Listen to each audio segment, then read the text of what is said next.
दिवाळीमध्ये हक्काच्या घरांचं स्वप्न धुसरच राहण्याची शक्यता आहे। कोकण म्हाडाची लॉटरी आता अडचणीत आली आहे। कोकण म्हाडाच्या 6,000 घरांवर टांगती तलवार आहे।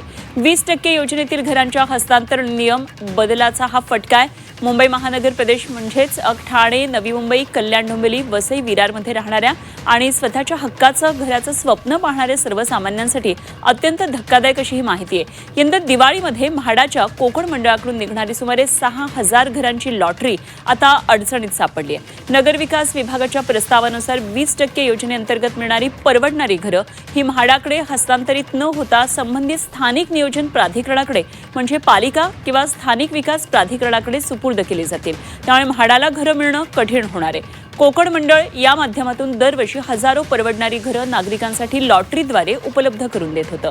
मात्र आता ही घरं थेट महापालिका किंवा स्थानिक प्राधिकरणाकडे जाणार असल्यानं म्हाडाच्या कोकण मंडळाच्या ताब्यातील घरांची संख्या मोठ्या प्रमाणात घटणार आहे। दरम्यान कोकण मंडळाकडे याबाबत प्रतिक्रिया विचारण्यासाठी संपर्क साधण्यात आलाय, मात्र प्रतिक्रिया प्राप्त झालेली नाही।